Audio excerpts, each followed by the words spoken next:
Okay, we have a call to order of the Bartlett Economic Development Commission for the meeting of April 10th, 2023. May we have a roll call, please, Tony?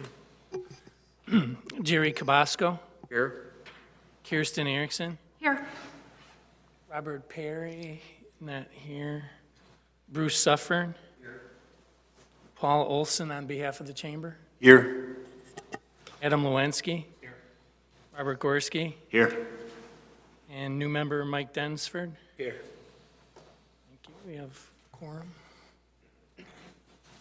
Okay, next agenda item would be the approval of the previous month's minutes, March 13th. Do we have any discussion from any of the commissioners on the previous minutes? If not, do we have a motion to approve? So moved. I'll second. All in favor? Aye. Aye. Aye. Anybody abstain? Any nays? Okay, sounds unanimous. We're going to have the introduction of our new commissioner, Mike Densford. Mike, welcome to the commission. Mike, would you be ready to talk about yourself a little bit and your experiences in Bartlett and Sure. introduce yourself? I lived in Bartlett for just over 10 years, very involved in the community, coached football, baseball. I'm a business owner downtown here. I own Lucky's Barbershop for the past 2.5 years. I just love the town, man. Just want to help as much as I can, and now I think I'm just taking a bigger role than I have been taking. Thank you very much. Welcome. Welcome. Yeah, welcome to the commission, Mike. Thank you, sir. Okay, next agenda item, we'll move on, would be the public comments. If anybody in the public has any comments, you can step up to the podium, introduce yourself, and tell us what your concerns might be.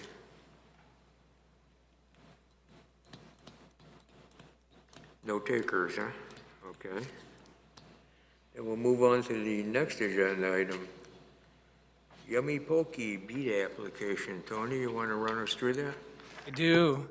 It's a great pleasure to present this one on behalf and with the petitioner, MMR 10 Incorporated, doing business as Yummy Poke, in the person here of Mr. Manny Rafidia, who you've seen here before, and you've witnessed the tremendous transformation of the former Bartlett Plaza that he acquired about 3 years ago, mostly vacant and in need of much repair.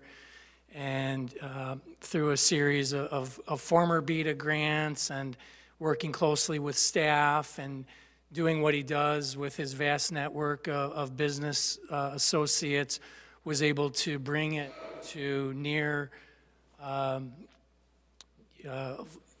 complete occupancy, zero vacancy, which it should be after this is done.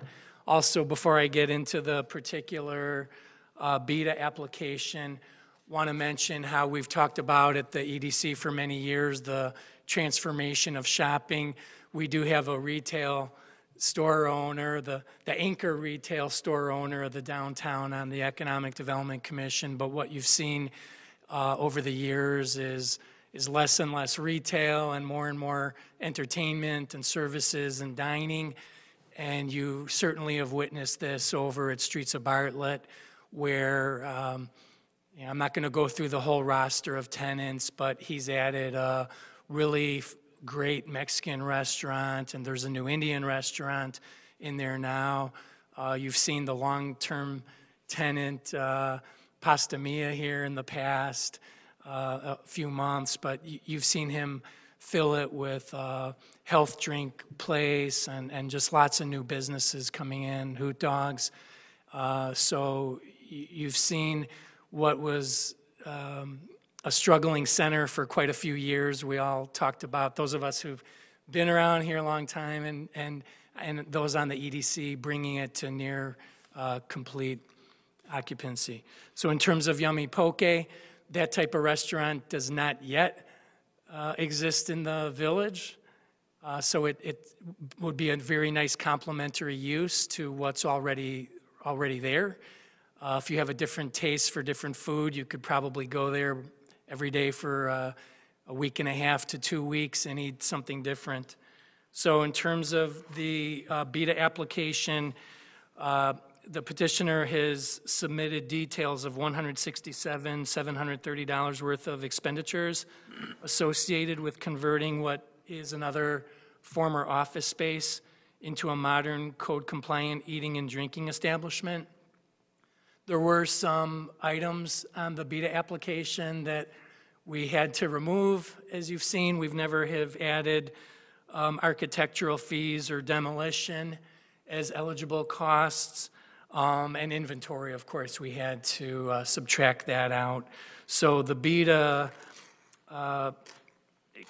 expenditures that we do have come out to $145,670, including about $39,000 to First Home Improvement for framing, drywall, painting, and flooring, $28,000 to MCK Construction for electrical, $25,000 in plumbing, $5,000 for a nice new sign, and $9,900 to Limestone Innovation Corporation for countertops. There's a few more. $5,100 for to Daily Fire Protection for sprinkler upgrades. And last but not least, $33,000 to Websterant for purchase of equipment. So as you've seen here before on the EDC, and we'll certainly see again, to convert something like an old barn or a former office into a code-compliant restaurant is no small undertaking. So, like I said, we've determined $145,670 in eligible costs. Our recommendation for BEDA grant for this one is $35,000, which amounts to 24% of the build-out costs for this. This amount, $35,000, we found to be comparable to some similar projects. The build-out of a former office into Indian Express Restaurant, which was actually our first BEDA grant here when the program started about 4 years ago, and the build-out for the Bartlett Tap, which was 26%. Both of them, I think, were about $35,000. Also, we have to account for this being one of the first BEDA grants of the new fiscal year, and we have, it's hard for me to say exactly how many we'll have, but we hope to bring a pretty constant flow of them before you in the coming fiscal year. So we're accounting for trying to spread the BEDA funds throughout the entire village. He also, I should mention, he included a nice short summary of business operations for Yummy Poke, detailing the expenditures, the type of business, the hours, 4 employees, and included some annual food sales projections, liquor sales projections, and projections for net terminal income, which I just mentioned for on the benefit of some of the newer commissioners is the funding source for the BEDA program. So some more games come in, some more revenues come in, and it keeps feeding our BEDA program. So with that, Mr. Rafidia is here to answer any specific questions you have about Yummy Poke. But generally, we're very excited to have this round out the food offerings at this center that's, like I said, went from fairly dormant to one of the busiest centers in town. Of course, with more coming soon, with another big project coming to the streets of Bartlett in the near future that you've heard about. So any questions for staff or the petitioner? This is the time. I have a question. How many gaming terminals are we talking about? I'm assuming it's 6. 6, the max. 6 is the state limit used to be 5, but now it's 6.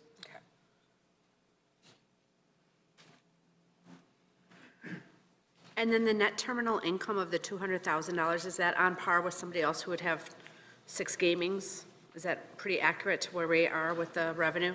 Joey's actually tracks the gaming revenues for us, and I think that's pretty much on par. 6? Yeah. Maximum that the state allows. Okay. And so for us in the Village of Bartlett, 200,000 is pretty much average then for somebody who has 6? I would have to double check that, but yeah.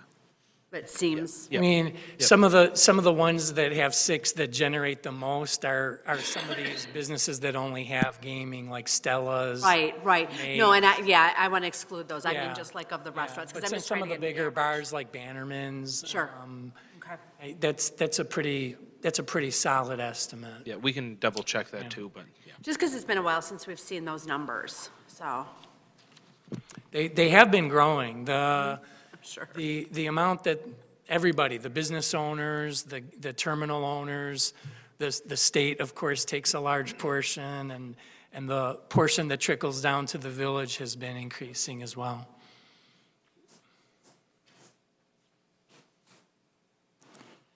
Could we, or maybe Manny, talk about, there's 7 vendors chosen here. Can we talk about the vendor selection process? I mean, is it as lowest bidder? Is it, how did we choose these vendors to do the work? Should I be sworn in or just answer? Is the microphone on? Yeah, should I be Yeah, sworn you in? can just answer. Oh, yeah, I've been doing construction for over 40 years, and currently, as most of you know, I own and operate about 12 shopping centers with 300 or more tenants that I have. So I'm actually always in making deals with these contractors. And I mean, when I show up for a deal, they know they better give the best deal because they know I'm gonna try to cut it down to the best deal possible. So this place won't be done by anybody else for probably another $50,000. And I'm really, and I swear on that, so believe me, 50 more thousand probably have to be spent to get to where I want it to be. Thank you. You're welcome. I know you're a good negotiator there, Manny. What's your time frame for getting it open? Probably like a 2 months or less. It all depends on the gaming. I like to have it open together with the gaming, so we're just waiting for the IGB to come out and do the inspection. Okay. Thank you. That's it. Welcome, Commissioner. Thanks, Manny. He's one of my tenants, by the way.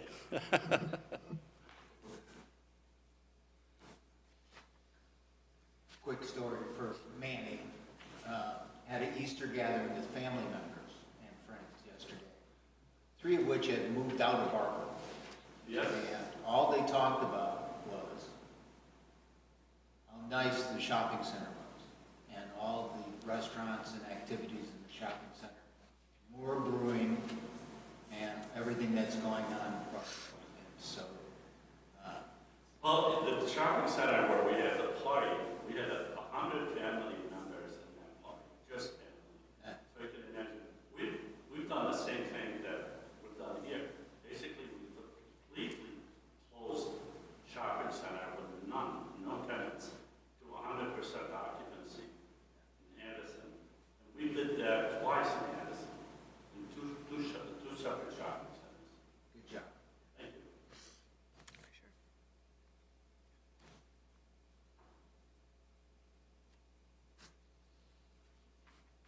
There's no further discussion. Do we have a motion to approve the grant? I'll motion to approve the $35,000 as staff recommends. Okay. Want to take a roll call, Tony?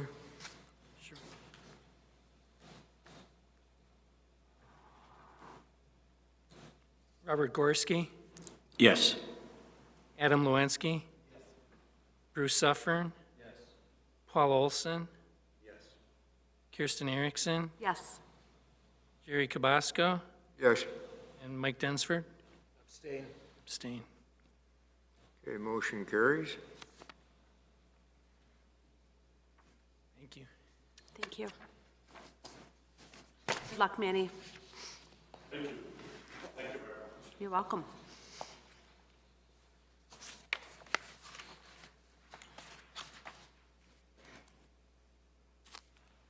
And before he leaves the room, just like to thank Manny for all his help on landing this Aldi deal, the grocery store. It takes a lot of partners, both public and private, and Manny's been one of those private partners, so we certainly appreciate that.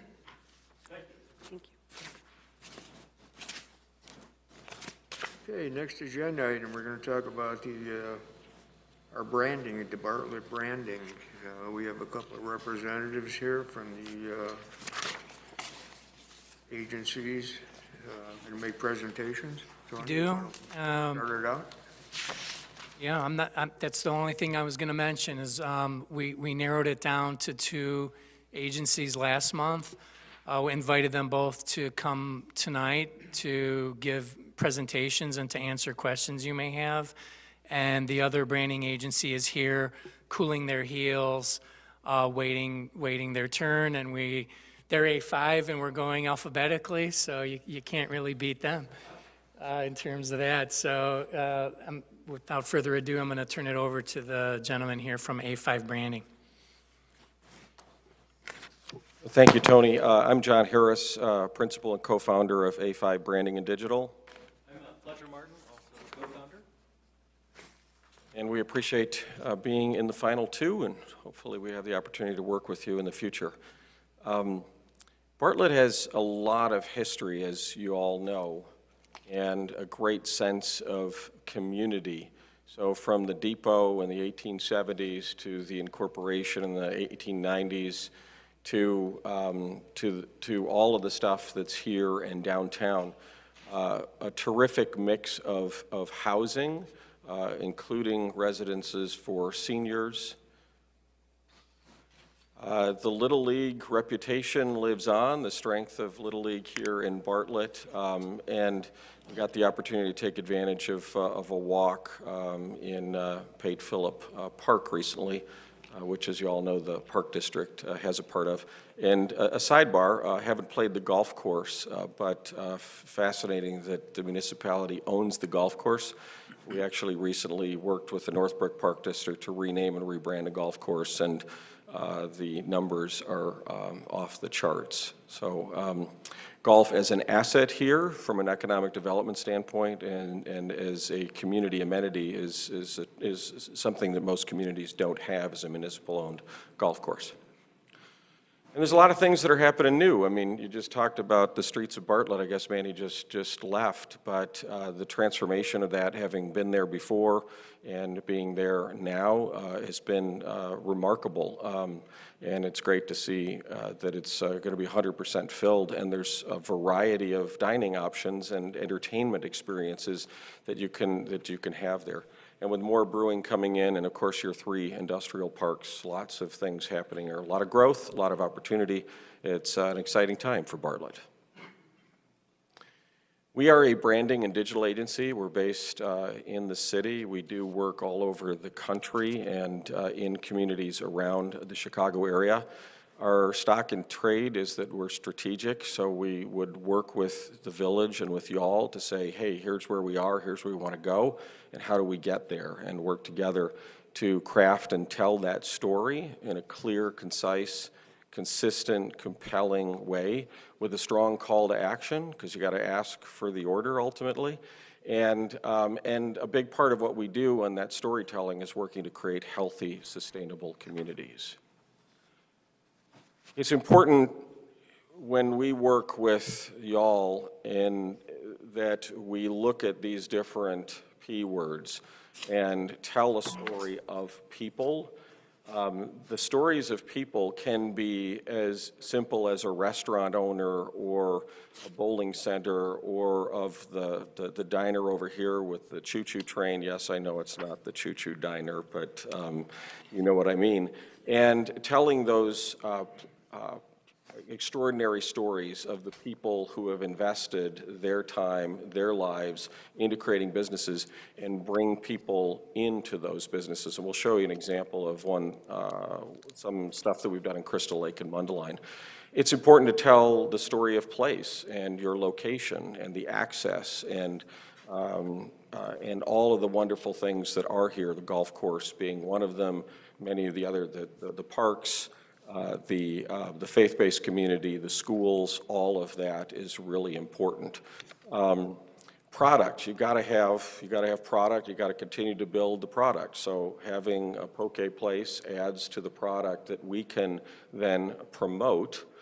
And then partnership, working in concert with other private sector entities, the Chamber of Commerce obviously here, but also school districts, faith-based communities, all of the park district, all of the other entities in the community. And that's something that we're expert at, is not only working with y'all, but making sure that the partnerships that you're working toward can leverage what each is doing for the benefit of all. And ultimately performance, so we measure everything that we do. Happy to answer those questions. It could be soft measurement, website, traffic, email open, social media, statistics, et cetera. We've also been called in the case of Algonquin, for example, to help pitch to get a new car dealership there, and that was they were successful in doing so.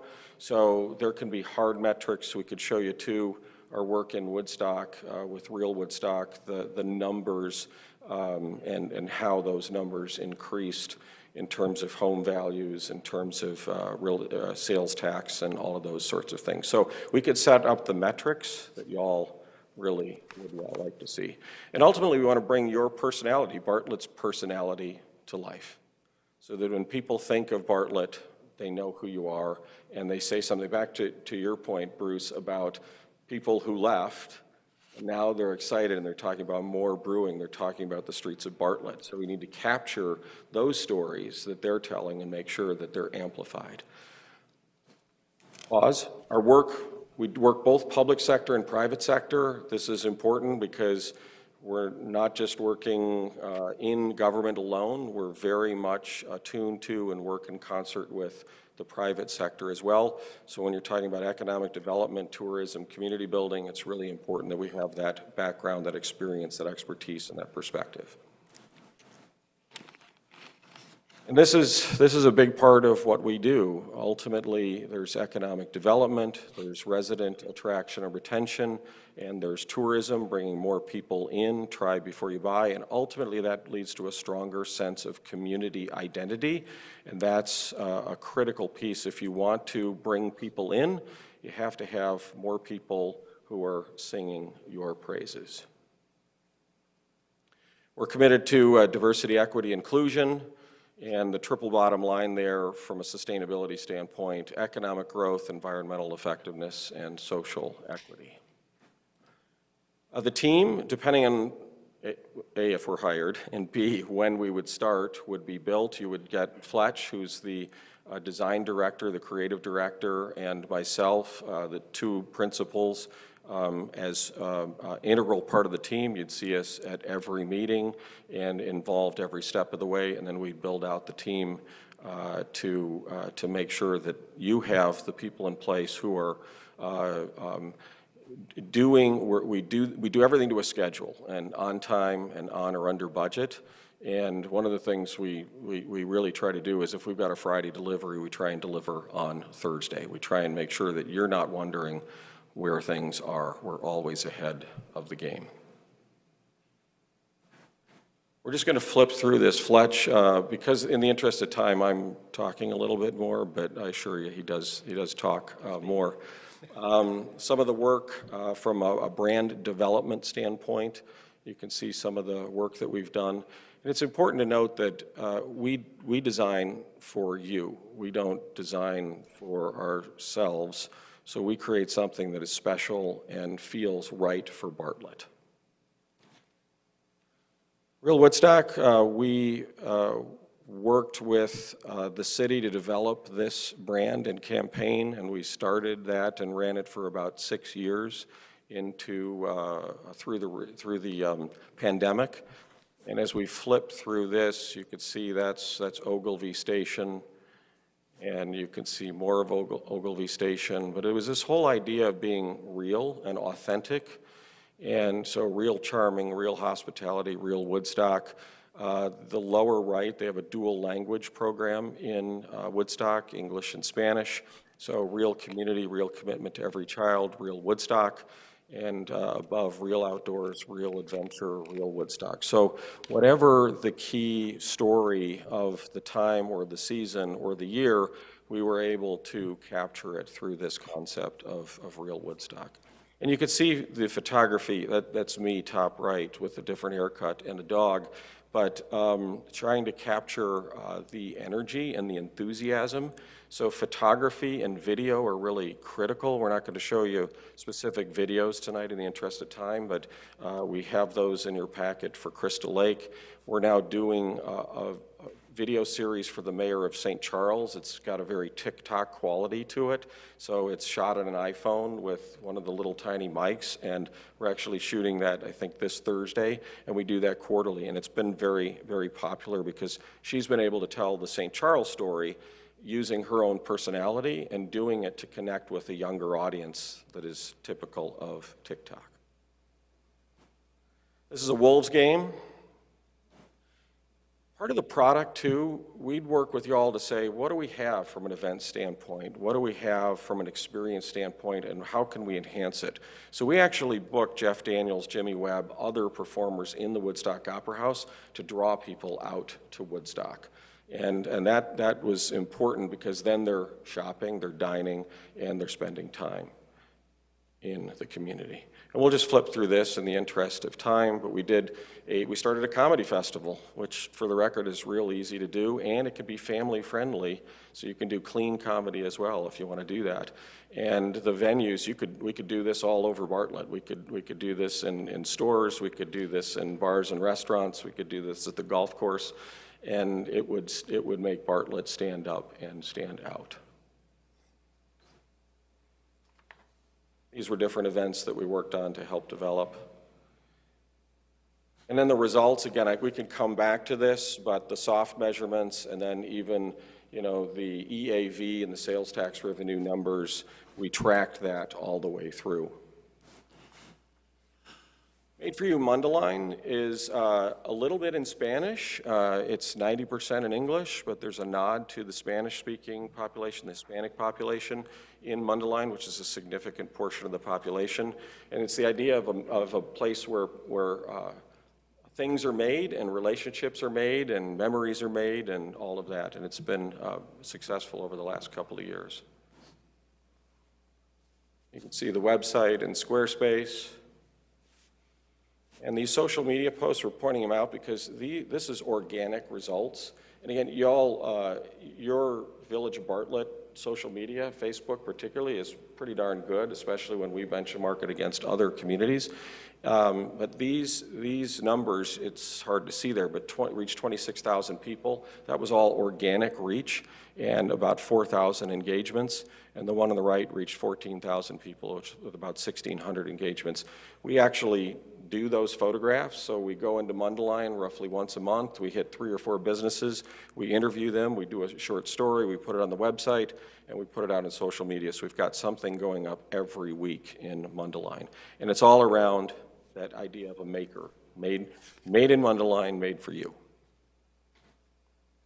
We do a holiday campaign, and we just did a best of campaign. And that's been successful, got a ton of participation from the community.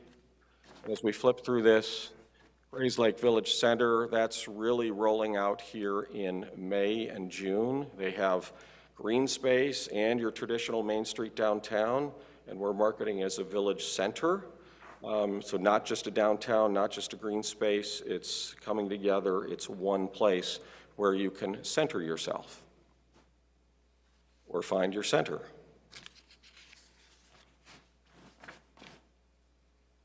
Clearly, Crystal Lake is an economic development campaign. I think we're in year 4 there. And the idea is clearly Crystal Lake. And obviously, they have the lake and they have Three Oaks Recreation Area. So there's a lot of water to draw on there. So you can see the nod to the water. But it's the idea that it is a clear leader from an economic development standpoint. The videos, if you have a chance, there's a bunch of them. We shoot a couple of days of video each year and then produce a 2.5 minute video, and then we do 30 and 45-second videos that the city uses in its economic development efforts. So whether it's a presentation, sending a link, if you keep going here, Fletch, you'll see some digital ads, but there's also, we've got a program with Cranes, Chicago Business, also with BizNow, with other restaurant business, Nation's Restaurant News. Crystal Lake actually draws, so if you want to talk about restaurant attraction for not only local, but regional and national, there's some really inexpensive opportunities to market with national publications for the village of Bartlett. Niles, we're on year 5 with Niles, but it's this idea, it's really a resident attraction campaign. So it's this idea of community pride and loving where you live. Highly diverse community, and diversity is really valued and is something that they're really pushing in Niles. And so there's Pace bus signs, and there's going to be some billboards in the city of Chicago. They're really trying to pull people from the northwest side of Chicago out to Niles, because it's that sort of first opportunity once you leave the city. And a variety of messages, businesses that deliver, government that cares, education is unique as every child. A lot of communities get hung up on test scores. A lot of parents get caught up in test scores. We find the programs that are unique and different. So if we're talking U46, we're going to go in there and work with them. We're doing in the south suburbs with the rich schools and finding the programs, robotics, et cetera, that are unique and are special and will help you differentiate yourself from other communities. Different languages. This is a welcome kit for new residents, right? What if everybody from Bartlett got a really cool welcome kit with offers from businesses and experiences and attractions and all of that? And it's in a nice, neat envelope with a little sticker, and it's got different languages, right? So wherever you're from, you feel welcome. And you can see the energy of that photography. I think that's important. Go back to that last one, please, Fletch. But the energy, right, if we're looking, any of the 3 of them, a student, somebody owns a salon, and somebody owns a restaurant, it says, come on in, right? Come on in this case to Niles, for y'all to come into Bartlett. So our proposal, which came from your RFP, is around laying the foundation for that multi-year village marketing campaign, promoting y'all as a regional shopping, dining, recreational destination in the northwest suburbs, and really increasing regional awareness of Bartlett businesses and restaurants, with a focus on broadening the reach beyond Bartlett. And that whole social media presence is a key part of this. But there's also Google Ads, there's also geofencing, there's lots of digital mechanisms that can be used that are inexpensive and can reach a lot of people and really drive traffic and drive awareness. So the campaign concepts, we'll get to that in a second. The videos, the digital artwork, and obviously that would all be yours to own and to use. We'd obviously love to have a long-term relationship, but y'all will be the decider, to make that decision. But it is all for you to have and own ultimately. And then, as mentioned, SEO, other digital marketing methods, social media, all of those are going to be important. And again, measuring the results along the way. So from an outreach and engagement perspective, we call it familiarization. We do already know Bartlett. We've worked in the region, and did some work that Bartlett was part of the Access O'Hare West program with other O'Hare area communities. And so we've been here a number of times and spent time here, and we're very close. It's 37 minutes from downtown on a good day, $1.15 when the traffic is bad. But you would see us here. You would see us. We'd be working directly and hand in glove with you to tell your story. But we would meet with the village staff. We'd meet with you as we got going. We'd do one-on-one conversations with elected officials and members of the commission. We then do small group focus groups, and we could do those at businesses or wherever around the community, wherever people feel comfortable, so that we can reach them in a comfortable setting and connect with them. Then we'd obviously look at all the existing plan. We've looked at the community survey that you just did, and the numbers that came through there, and some of the verbatim comments are really put meat on the bones and shed light on how people feel about Bartlett. And then the email survey would be good too. Out of that would come goals, audiences, key messages, tactical recommendations, timeline, media budget recommendations, and metrics. So you'd get what we heard distilled into recommendations, and then an overall plan that you would review, and then once, make some changes, make some adjustments. Once adopted, then we would execute to that plan. Yeah, I think that the results of that engagement process really becomes the fuel for the creative part, the creative phase. And without that, I think that's where we discover what's unique and what's different and special about Bartlett. And we take those findings, we tape them to the wall, and as we're visualizing and exploring, we're constantly referring to those and thinking, does this say that? What do we need to tweak in order to get this to resonate with those key messages and the things that we heard in that outreach? So then we would come to you with a minimum of 3 campaign concepts. We usually do more, but a minimum of 3, and they're separate and distinct. They're not just variations on the theme. And then once you choose that campaign, again, we'd implement it according to the plan. Then we'd work to manage everything, again, on time, on budget, make sure that the photography is executed. We like to work with local talent, so especially photography. Rogers Park, we just found a photographer in the neighborhood along Howard Street, and he's been phenomenal to work with. So we're always looking to work as closely with the local community as possible. That said, we have a stable of photographers that we ordinarily work with. The video, we typically work with a couple of different video shooters or directors of photography there, but we would concept everything and make sure that you saw those concepts before we went out and shot that.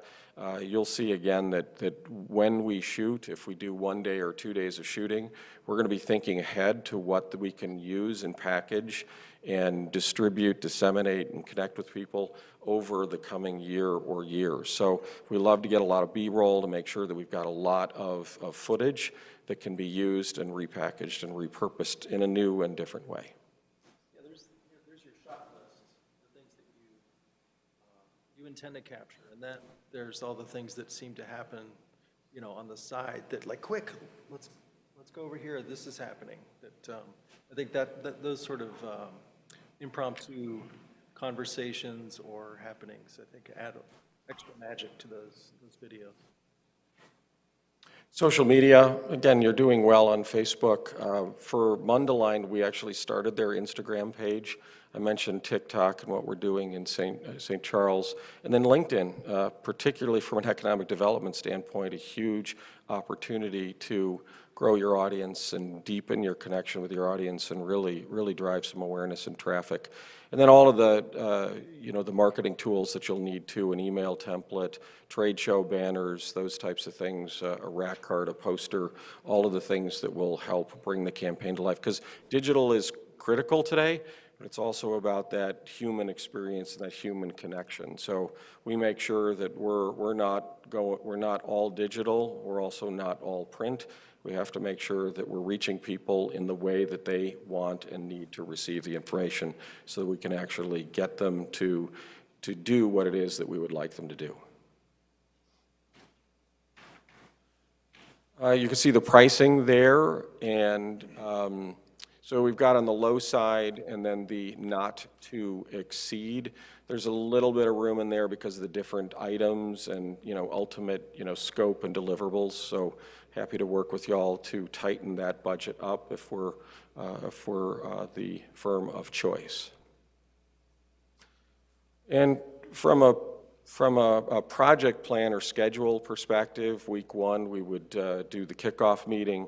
We do the engagement and discovery, the familiarization we mentioned before in weeks 2 through 6. That could certainly be tightened up. Sometimes it's done in 2 weeks. So I think it just depends on how quickly you can move, and we can move at that pace also.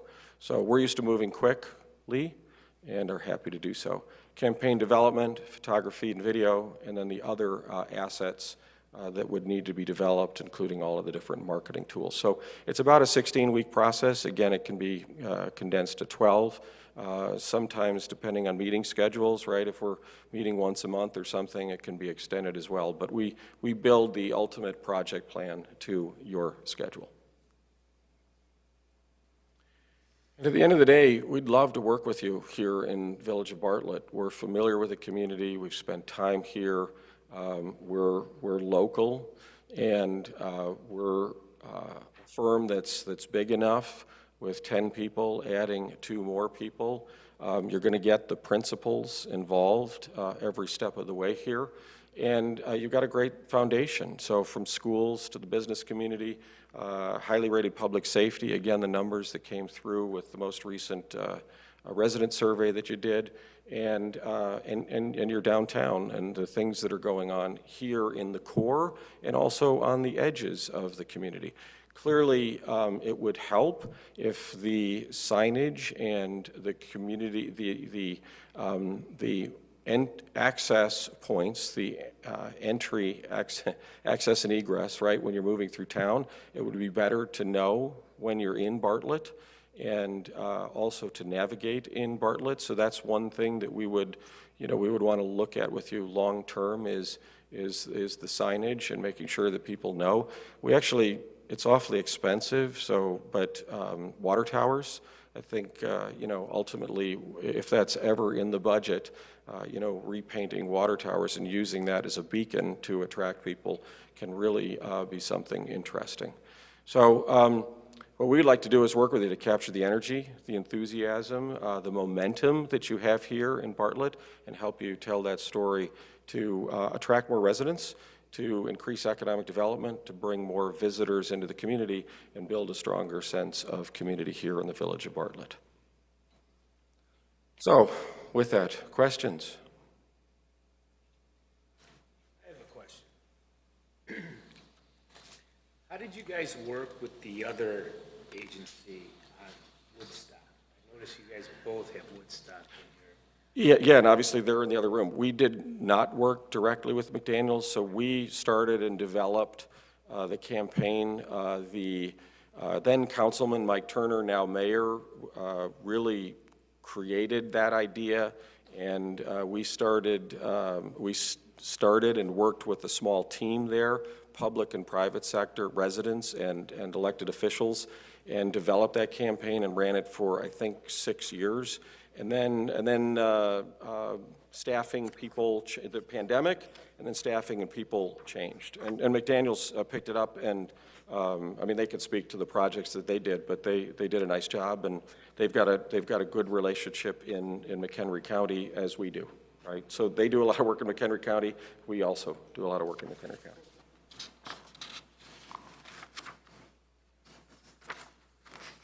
Got a question? I might have missed it in the presentation, but did you show any kind of metrics or anything that, that the villages use to determine the success of the campaigns? Yeah, so in not every community is interested in metrics as we are. So we use soft metrics, so website traffic, social media growth and engagement, email opens, Google ads, SEO rankings, all of those things to measure the digital side and the soft side. And then ultimately, again, with the length of our work in Woodstock, and I want to be clear, right? The real Woodstock campaign did not alone increase EAV or sales tax revenues, but it was helpful because we were helping them create a story around Woodstock and a reason to stay, to grow, to invest, et cetera. So we can work with you to the soft numbers all day long, and then the more concrete numbers around economic development. So we could pick a number of different metrics and make sure that we're tracking those over time. And that's another thing too, is we always revisit and go, okay, 6 months, 12 months, how are we doing? What's working well? What do we need to look at? Are our email opens going down? Is our social media engagement still going up? And we're always making sure that we adjust, and we do that with you. We'll come back and say, hey folks, we're doing well here. Every month for Rogers Park Business Alliance, we deliver a report to the commissioners, and they're seeing lots of charts and graphs on the different performance. And we'll say, hey, we didn't do as well this month. Here's why we think that is, and here's what we're going to do to adjust it to make sure that it continues to perform. Would that be included in the cost, or is that something additional that we would have to put into our package? We'd be happy to do that. Again, we know that capturing and crafting and telling that story is critical, but village tax dollars, the residents are paying for this ultimately, and y'all are good stewards of taxpayer dollars. So yeah, we could deliver a report. Be happy to show Tony or Joey, whatever is appropriate, what we do for Howard Street on Rogers Park. But we also do that for the Fox Valley Special Recreation Association. We have a monthly board report that we deliver with all the soft stuff. Here's what we did. Here's what we set out to do, our goals. Here's what we did, and here are the metrics and how to interpret them. Can I ask one more question? Just one more. So you guys have shown that you've done work in and around the area, and you said you're familiar with Bartlett. I'm curious, what would you say, and I know you still have all the studies to do and all that, but based on your knowledge of Bartlett right now, what would you say is the personality of Bartlett? Oh, fascinating. It's alive. This is a community with momentum. I think in our proposal, we said that it's blossoming. And you know the growth patterns, and there's been 2 growth spurts in this community, significant growth spurts. And it's really fascinating that the assets that you have here, and I'm not sure enough residents know about those assets, and they're your biggest and best storytellers. And then the surrounding communities, inviting them in as well. And again, from an economic development standpoint, we're always looking at not so much how you can poach from other communities, but how those businesses and other communities can take advantage of the Bartlett audience, and then make sure that they're opening another outpost here, a second restaurant, a third location, or their first here in Bartlett. And then you don't have the leakage of money outside the community. But there's a great community character here. You're ringed with the outdoors, the opportunity to take advantage of nature. You've got a strong core in the downtown, transit-oriented, and great opportunities on both sides of the tracks to continue to do that. And again, a number of different assets. I know the state park is run by the state, but the golf course and a number of these other amenities. And let's not sleep on this. The streets of Bartlett, some folks might look at that and say that's a strip mall, but you could eat a different restaurant or a different cuisine every day of the week right there. And again, what we'd want to do is tell the story of the place and of the people. And back to Mundelein, it can be, right, somebody who's opened up a barber shop, somebody who's opened a restaurant, somebody who's opened, in Mundelein, we're going to do a body shop that's been around for decades and decades, and it's a husband and wife team. These are great stories, and people love to hear it. They love to feel what makes Bartlett different and better. And that's what we would work with you on, is to make sure we find that, and then we're communicating that according to a plan, and then making sure that we're measuring the results. Yeah, I'll just quickly add that, drove through here a few times, and, I tend to automatically look at things through the lens of, I've got 2 little kids, so, driving around, like, I remember vividly driving down the street through, past downtown, over to the residential, one of the residential areas, thinking, I live in this city, did I make a mistake?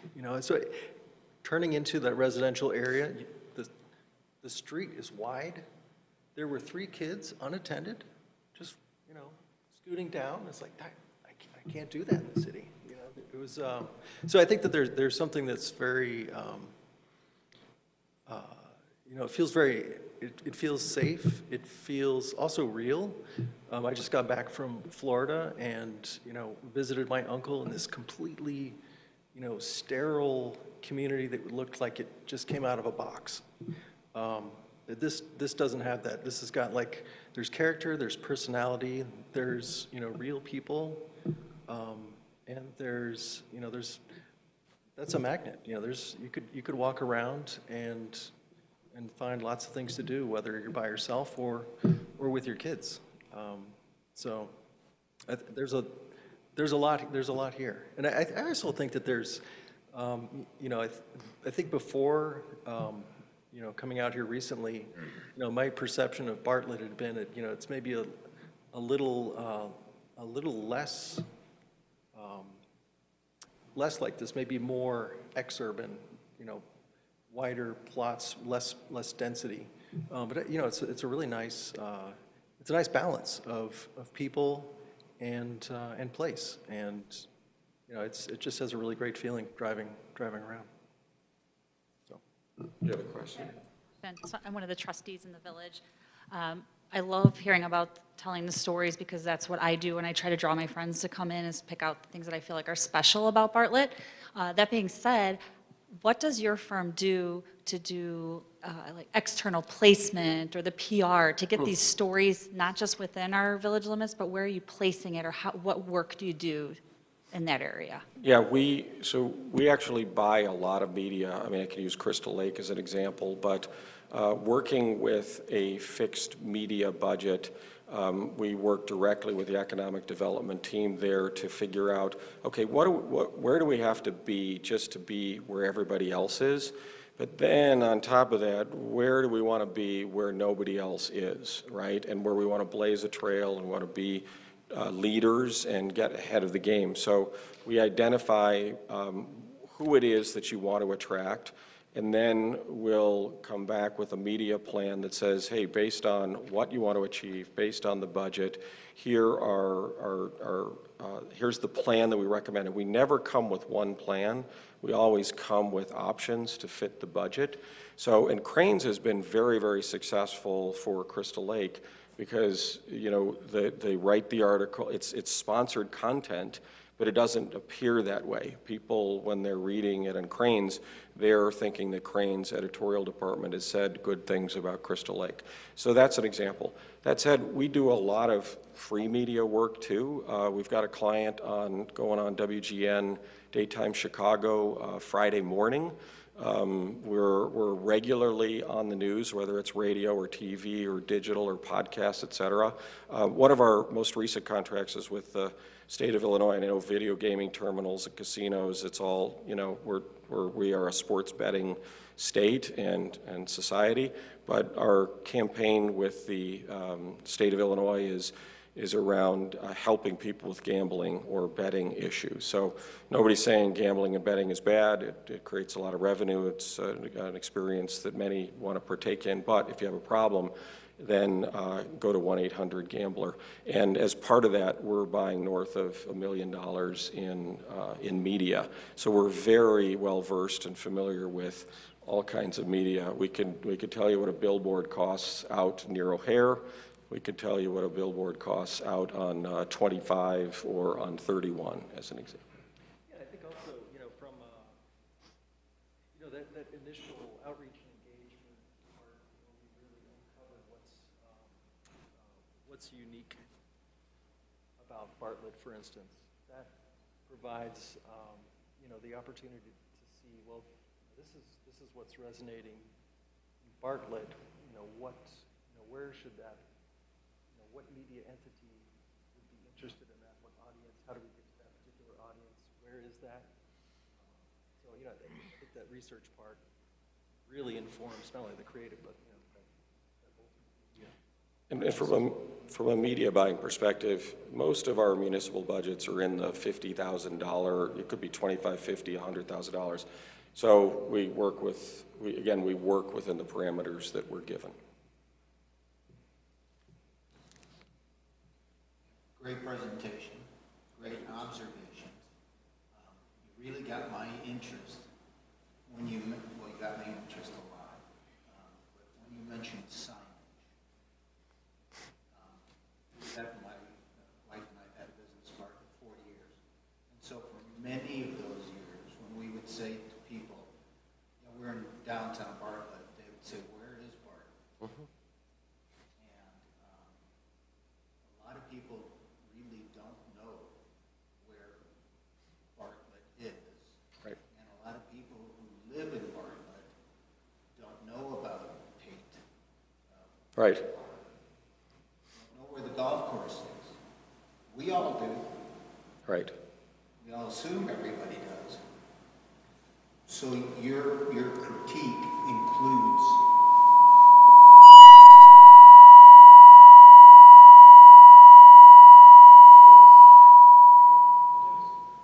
Sorry.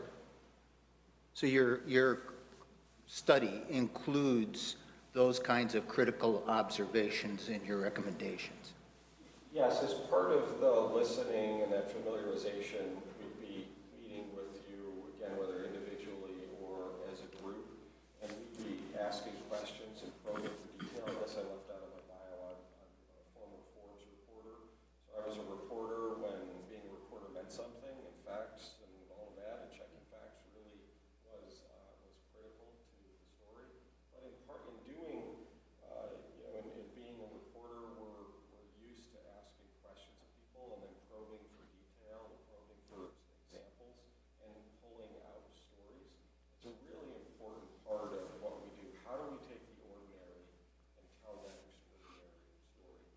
To your point about recommendations, yes, we would be listening to everybody, and then as we pull together the plan, just like with your community survey, we'd be looking at that and going, okay, what is it that people are really interested in seeing? What can be different, and what can be recommended to staff and to the village board ultimately? When it comes to signage, often, so whether it's the water towers or gateway signage or wayfinding signage, that's usually a capital expense, and most communities do that over the course of a couple of years. That's a very good stroke. So it's, but those are the types of things. To your point, if in marketing a place, you need to define that place, right? And that's a big part of what we do. And we're not on a major thoroughfare. Right. And so not being on a major thoroughfare is what really is a distinctive part of our challenge.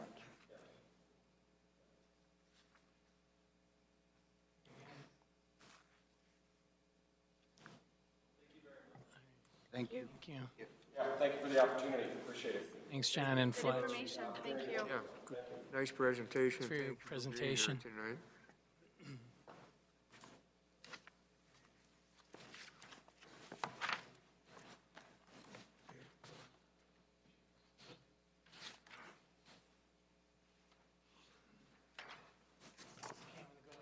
And get McDaniel's. I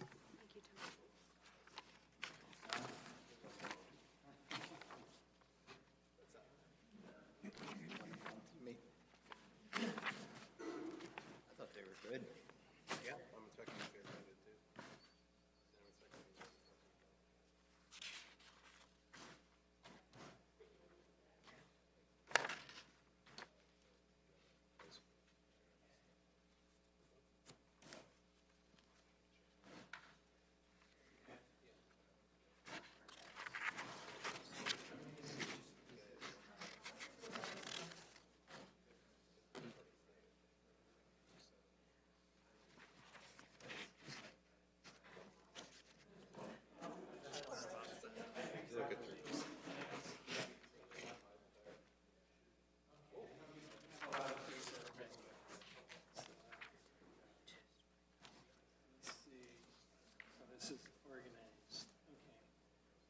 giving everybody two things. Yeah, you'll just go toward that one. You can have a seat. Tony will introduce you and then.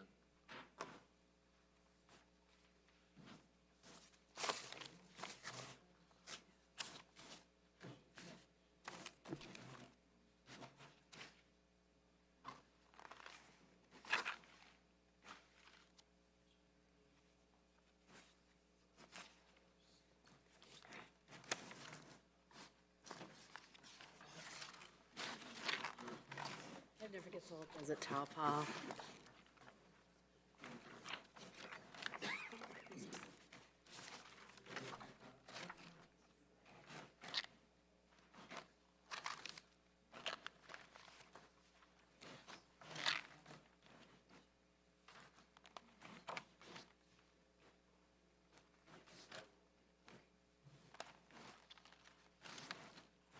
Okay, next up we have McDaniels. As promised, the other, one of the two finalists for the Bartlett branding campaign. So I'll turn it over to you.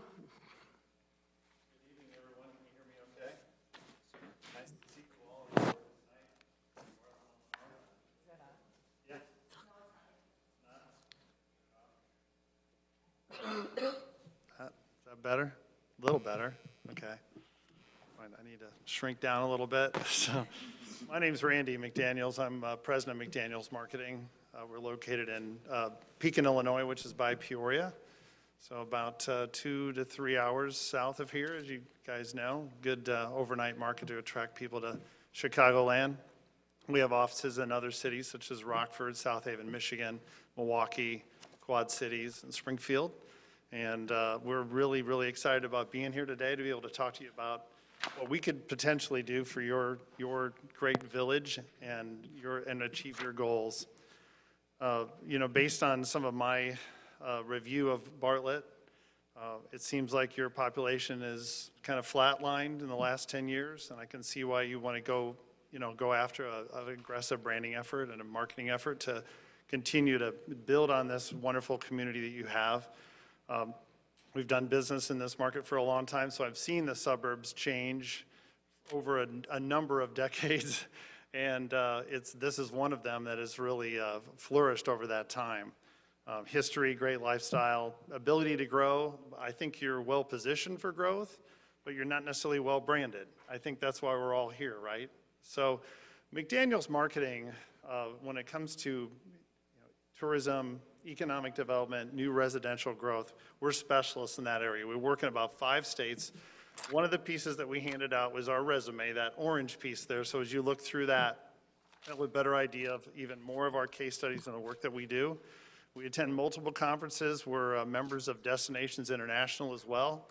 So when I say we attend multiple conferences and have multiple clients in other states, that means we learn a lot, as much as possible to be able to bring that knowledge to all of our clients, to be able to just take and step up our game for every single year. So what we do is build economic growth for communities. And as I mentioned, really there is a 3-prong effort to that. It all starts with a visit. So whether you feel that your community is poised to have more visitors or not, it all starts with a visit. Even attracting a brand new manufacturing plant can be impacted by that first visit to that executive or site selector or whoever it is who's coming to town. Same with new residents. They have to visit at least once, maybe twice, to decide to move here in most cases. Now that's been a little different the last few years. There's been people finding homes and moving across the country. We've been involved with some of those new resident programs. We've been running a lot of new resident campaigns, as a matter of fact, and Beth could talk a little bit about what we did for Peoria. So it's changed a little bit, but traditionally, you kind of want to roll out the red carpet and you want them to come to your community and sample it before they decide to put down roots, right, and make an impact. And by doing that, you not only draw more investment, residential investment, and be able to have more investors in business, you also draw more volunteers like yourselves, more people to be able to serve the community, make the community better. So that's really what we're all about in terms of what we accomplish for communities. There is a video that's next, and the reason why I wanted to play this video, hopefully it works. They don't always work when I can't test them, right? But I know part of your RFP is that you're interested in video, and one of the things I really want to emphasize is our firm started in 1966. We're one of the most full-service firms you could possibly hire. We have our own video team in-house, our own social media team, content development team in-house, website development, in addition to all the other services we provide in that resume: marketing, planning, execution, branding, advertising campaigns. So really, we execute most of everything that we recommend. So I just want to play a quick video. It's just a quick reel, and then we'll roll right into the presentation, okay? See how this works.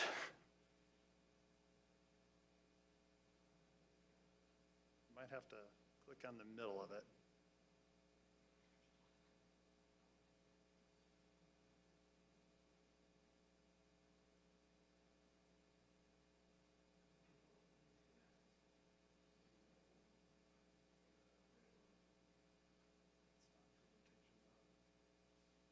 Is it in presentation mode?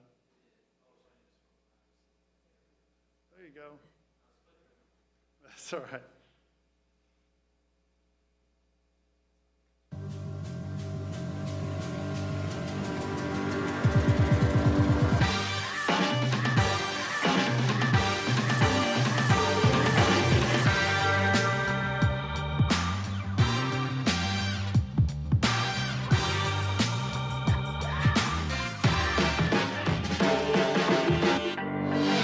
When you have a show, when you put something on the line, you just get all of this wonderful, loving reactions. I can't not talk with my hands.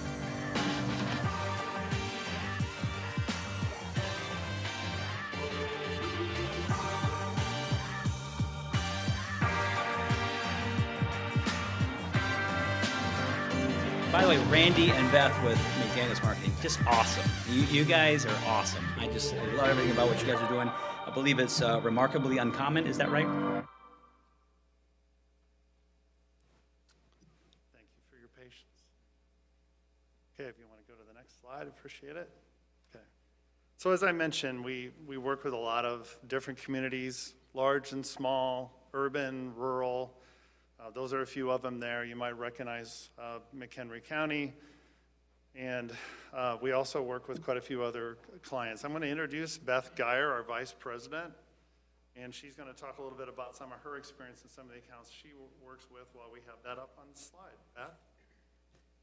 Hi, thanks for having us. So I am Beth Geyer, as you said. So not only am I the vice president of McDaniels Marketing, but I also project manage and account manage a lot of our accounts, and several of them are within this scope of municipalities and tourism accounts as well. And so some of those include Discover Peoria, Havana, which we're going to talk about a little bit more here, as well as Lake of the Ozarks, Quad Cities, Pulaski County, Missouri, Visit Springfield, the Illinois Route 66 Byway, and several others. So we do have some case studies. I'm going to step aside and let Randy talk about the McHenry County one. Okay.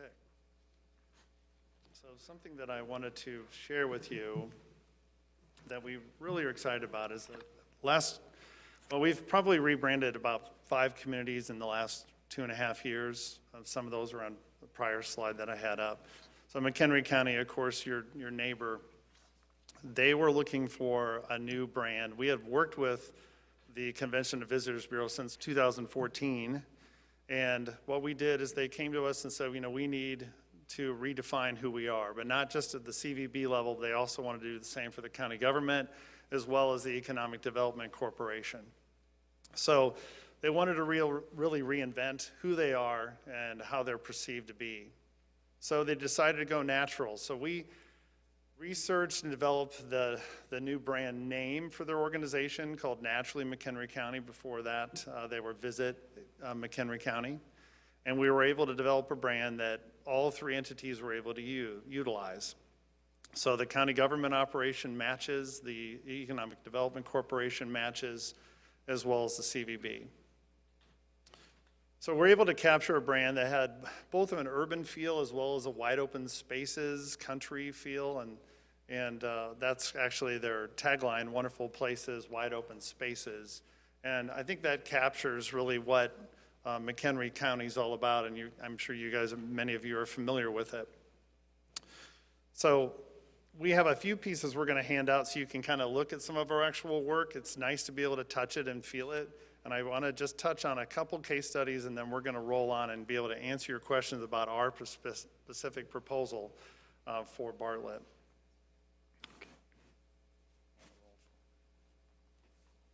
Also did want to mention, as far as our current experience, matter of fact, I actually had a meeting with them today. Explore Elgin Convention Visitors Bureau is also a client of ours, and of course that means we write and do work already for Bartlett because they represent you with your letter of support every year. So just wanted to mention that. So Bartlett was not foreign to me when we found this RFP. So they say hi. So we had lunch over there today on the way over. Go ahead to the next slide. So client testimonial. So this is Jackie Bergeron. If you ever want to speak to her about our work, or Carissa Lee at Visit Elgin or Explore Elgin, please do so. Jackie was so thrilled with their branding work that she gave us this quote. So I'm very impressed with the approach McDaniels Marketing took to develop the national McHenry County brand. The McDaniels team worked well in every facet, every way, from developing brand promises and taglines to finalizing the look and feel of the Insider Guide, assuring that direction they took of our new brand identity align with the principles and values of the county. I'm so proud of this new look and grateful for the work McDaniels Marketing provided along the way. So just wanted to share that with you. Beth, if you would like to speak a little bit about the small town of Havana, Illinois for a moment, and then we'll have one more, and then we'll roll into just a quick overview of our proposal. So we wanted to highlight Havana quickly for you because I think this one is a really good example of how we would approach and execute a branding project for you all as well. So Havana is a small community along the Illinois River. It's known really as a rural farming community with a lot of outdoor attributes. But over time, and over the last several years, they've done a lot of downtown revitalization and put a lot of work into their streetscapes and so forth. And as a result of that, a lot of retail has built up, restaurants and so forth have built up, and they were looking at how do we get people there to enjoy all of this and all the investment that has gone into it. And before they launched into any kind of marketing campaigns, they really realized that their brand really did not match and hadn't kept pace with where they'd gotten to and really who they want to be in the future. And so they hired us to do and to rebrand the city. And so as a part of that, we had 3 distinct groups for that process. So there was a steering committee, a focus group that was made up of stakeholders from the community as well as city officials, and then we had a testing group that's an external group that we'll talk a little bit more about how that works. The steering committee really helped really drive the direction and the look and feel for, you know, kind of what they're wanting to accomplish, and really worked with us on where we were starting. From there, we took over with the stakeholders. The stakeholder group is made up about 12 to 15 people from the community, again, from retail, restaurants, the arts and culture, even the educational community members, to give everyone input. All of those people who are part of that stakeholder focus group were interviewed extensively, and from there, we took all of the data, put it together, shook it up a little bit, analyzed it, came up with the SWOT analysis that's really important for helping determine what are the attributes and things that we most want to build in as part of the brand.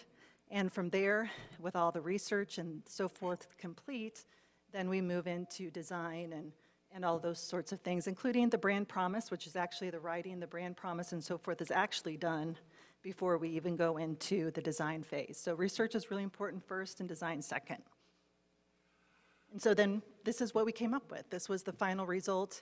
And as you can see, and there's copies of this inside of your, the packet we gave you that really explains all of the pieces of their logo, their meaning behind them, and that it's not just all a bunch of random graphics.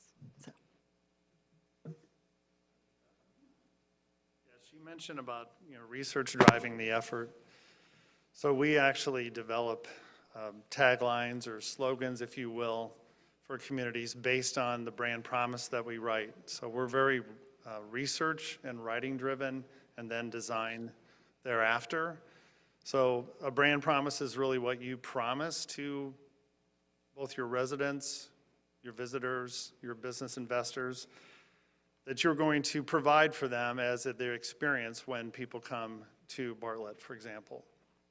So our process is, once we develop the SWOT and the analysis of the community, determine its attributes, and that's after a lot of input from people like yourselves, like when she mentioned the steering committee, then we'll develop and write that brand promise statement along with other brand positioning statements, and sometimes mission and vision as well, if necessary. And then develop that tagline and then logo options from there. And then we'll talk about testing in a little bit and how that works. So Jacksonville, Illinois, another interesting community, one that I'd actually worked in before. One thing I wanted to mention, that we're a firm that does a lot of community work, but we also do work with other organizations and communities like healthcare. And our healthcare division had done work for the hospital in town for years. And I'd always kind of passed through the town from the corner, right? Just kind of went into the hospital and left and never really did much in that community. And once we got invited to rebrand Jacksonville, Illinois, which by the way is southwest of Springfield on 72. One of the oldest communities in Illinois. Actually, some of their buildings date back to the 1820s, so it was really fun.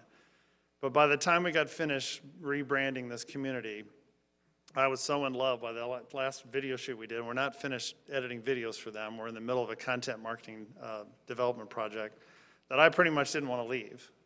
And it was just an amazing transformation of my own perceptions once we got really deep into it and was able to, immerse our team into the culture of that town and understand how amazing the people were.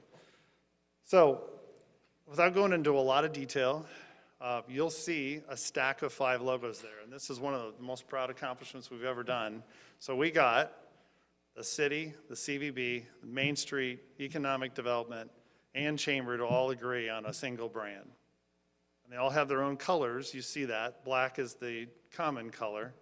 But we were able to get them to do an unveiling all together and be able to have one unified approach to be able to market themselves and work together. And they really do work well together. And yes, there was a steering committee member from each organization. And yes, we did go through a lot of design iterations to get everybody to agree. That was not easy. But this is a case where we have our own focus group, control group, I call it, and we morph it based on the project. So we'll pull people in and out of it as we need to, a variety of different ages. We have people all over the country that we can do focus group testing. So we build web pages of designs, logo options and so forth, brand promise statements, slogans, and then those people can weigh in from wherever they're at. And these are people that have no perception at all of that community. So it gives you a complete outsider view, in addition to a focus group that we would do in your case of locals, so be able to get the local input as well. And that's, of course, after steering committee input. Before we put anything in front of any focus group, you would have to pre-approve it, right? So we put the ideas in front of them that you feel strongly about, that you feel represent them, and we feel strongly about based on the research and the design work we've done. But I just want to emphasize that that control group is really key, and the fact that we have that developed, really important. It's amazing the reactions you get, the differences between people who have never been to a city, which is who you're trying to attract, versus the people that live here. Both are equally important, but it's good to cross-reference that data. Okay, so your proposal, we're here to definitely answer questions and kind of step through this. This is the Cliff Notes version of our proposal, the short version. So your new perception. So what we want to be able to do is elevate and enhance a positive image of your village as a whole. elevate, right? You have a brand now, whether you want one or not, you have a brand. You may not be well branded, but you have one. There are perceptions here. We have to find out what they are.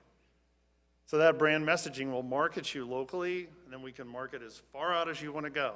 And we're really adept at that, being able to attract more visitors, more investors, new residents and business people. One thing to keep in mind, the top brands are aspirational. So that's exactly what we want to create together with you guys, as a brand that's aspirational. In other words, it has legs, it can grow, and it's not something that in 2 or 3 years you're going to say, we need to redo this again. It's something that you, and when I say brand, I don't mean just the logo, I mean the whole thing, the messaging platform and everything, to where it can evolve over time and position you for success years and years down the road. If you're going to invest in this, it needs to pay off. I've already touched a little bit on research. So again, we've got to uncover current perceptions. What I think of Bartlett today doesn't mean anything. Okay? It's about what we find out, the input we get from others. We'll be able to really position us well to be able to do a great job for you. So uniformity and flexibility. So that's really, really key. And you see a lot of the work that we've developed has a lot of uniformity to it, but it also has flexibility. For example, Jacksonville, that little icon that basically represents their big Eli wheel, which is kind of like a Ferris wheel, but it's not. That's where those little wheels were invented for amusement parks, is Jacksonville, Illinois, believe it or not. So that and a little sun, well, that little tight icon is used so well in social media and so many other places because it's so tight. So we pay attention to things like that, where we make sure that you can use it in a way, and it really translates well to clothing and everything else that you want people to utilize and wear. Diversity and community pride, we have to look at that as well. As, you know, you're looking at the research, we want to identify and promote the attributes that make the village, you know, more appealing to a regionally and nationally competitive environment, to attract that diverse and inclusive blend of businesses and residents and visitors that you want. So that's the way we approach every project. But we want to get input from you and decide, who are you trying to attract and why and how? That's our job, the how. So again, our process: research, define, design, develop. Second. Qualitative research, so we'll do a current brand audit. That's our own research. Establish that brand steering committee. So that's the ultimate decision makers. Now what we recommend there is, you have different disciplines, you have government, you have various people from throughout the community that represent different parts, like restaurants, and basically it's your stakeholder group that would likely be the people that we would work with as closely as possible. A minimum of 5. It doesn't have to be a huge group. The larger the group is, the more difficult sometimes it is to get everybody to agree. But it's really important to be representational. We conduct competitive brand research. That's just to get a sense for, you know, what other communities you might compete with. Stakeholder interviews, and then brand concept focus group testing. So those are some of the steps that we take in research. Project deliverables, you know what you want us to deliver. One thing I want to touch on is in addition to the brand itself, the messaging, we're really adept at helping to build out every aspect and write every aspect of your brand. A lot of the templates that were incorporated into our proposal are outlined there, and including a basic creative suite for brand launch. So in addition to that, brand utilization designs, you'll see that list there of all our deliverables, including things like cool socks, like Jacksonville might do. You see that little icon on their socks. McHenry County's Jeep, which they still really, really want, but they haven't gotten yet. So a great desire to have that Jeep. Brand activation certainly is available, and we made some recommendations on that as well for different tactics, but we are poised and ready to be able to develop a marketing communications launch strategy if so hired. There's a project timeline. Usually these projects go about 4 to 6 months. Sometimes they're shorter. Depends on how quickly all the research comes together and the decisions are made. But most commonly about, 4 to 6 months. We'll be able to deliver this project within your budget that you've allocated from planning and research through brand development. And then we did recommend a few other items on the next slide as well. We recommend a video budget be developed, at least a 6-month digital marketing campaign to launch it.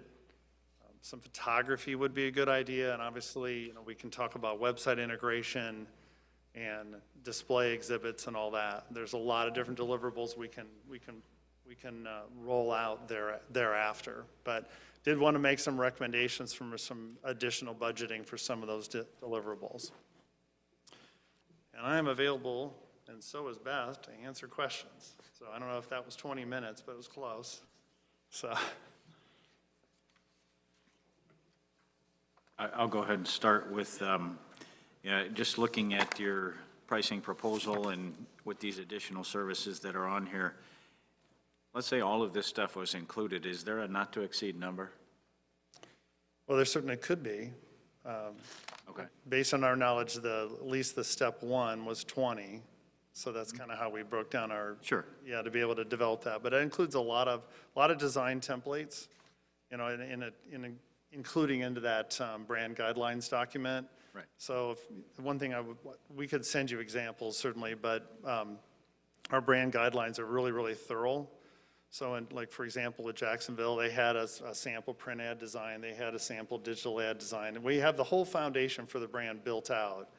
Then from there, you could establish a not to exceed for rolling out the brand and actually really promoting the community. Because one is building the foundation, the second is we got to go tell somebody about it, right? Right. So yeah, we work within not to exceed budgets all the time.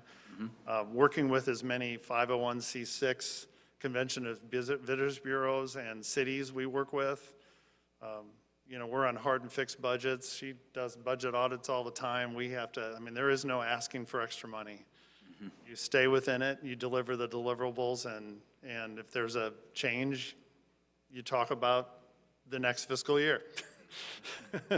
So, no, we're very used to that. So that's kind of what I would recommend, too. Okay. Other questions that you have? In terms of creatives or placements, do you have like top 3 creatives or placements that villages all seem to really feel like are highly effective? Yeah, let me give you an example. So LeClaire, Iowa, you probably saw them flashed on the screen. Anybody seen American Pickers? Oh, yeah, so that's where Mike Wolf started all that. That's a community, and I hate to say it, this is Iowa, but so census data, 25% increase in population in 10 years. Hotel motel tax records right now with them. They just hit their first 6-figure lodging tax revenue month since we started working with them in 2019. So July of 2019, 6 months later, had a lot of fun.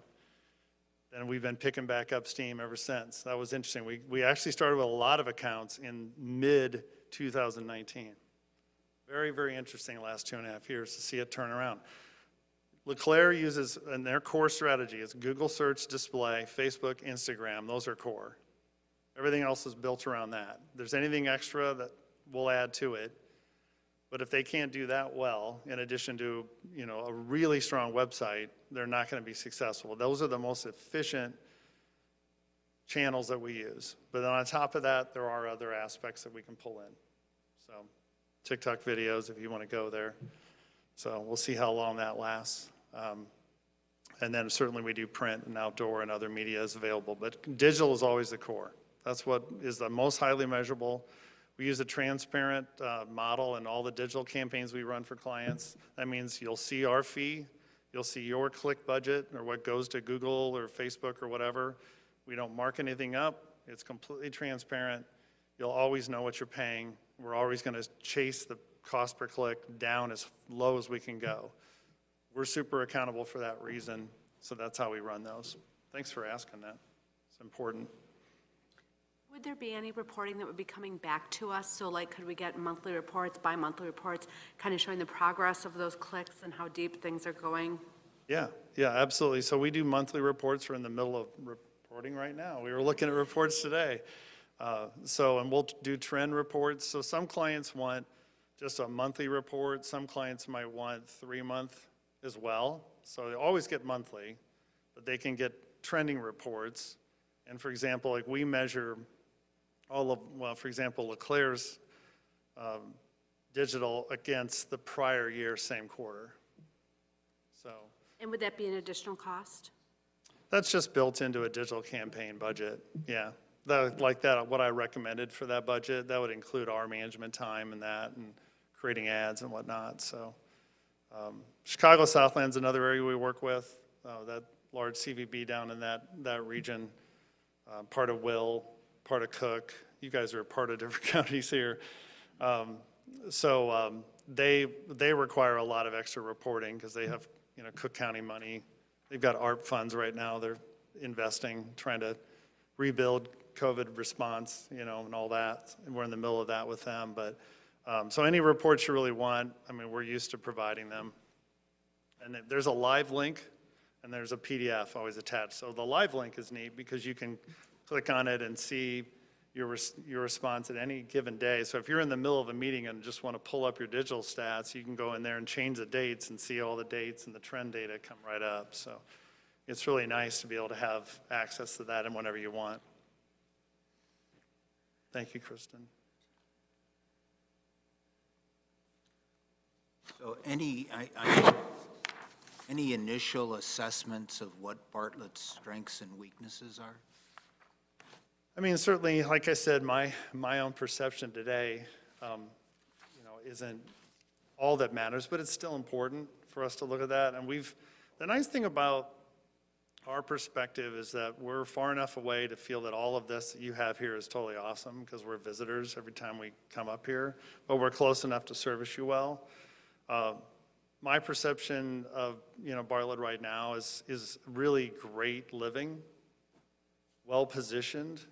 When I say well-positioned, you've got where you're located is really well. You have great access to so many different things as one of the many communities up here that have all grown together, right? Certainly you have, you have Metro Rail service right there. So grain transportation, ability to grow. I'm not sure how landlocked you are. Those are one of the things that I was studying. Sometimes you have to grow up. What Naperville's starting to do. They're landlocked down there. They're growing up. They're building up. They're going up with buildings downtown Naperville. My brother-in-law lives down there, but I study these different communities to see their trends. And in your opinion, how landlocked is Bartlett in terms of being able to grow like this? That's a question. Probably tough, right? Yeah, it still has room to grow. One of our larger subdivisions is just starting now, at West Bartlett Road and 59. I wouldn't use the word landlocked quite yet, but, yeah. We're getting there where most of the prime development sites have people looking at them. Different, say, like than a Harvard or someone like that that's really, really rural. You're like, you got Algonquin to the north and, you're getting crowded out a little bit more. So I could envision this community with rail access maybe starting to go up a little bit, 10 or 15 years from now. Could happen, right? There's just a lot of, when you have Metro Rail here, it just changes everything. So, do you have something else to add, Tony? Oh, just a good comment. For our downtown, we have a transit-oriented development plan. Yeah, yep. And that's one of the elements of it is going up, trying to get an apartment building built right now. Yeah, it's like a slot machine. Just drops money into town all day long, so. Really, really important, so. No, it's beautiful community. I've always loved it whenever I've driven through here.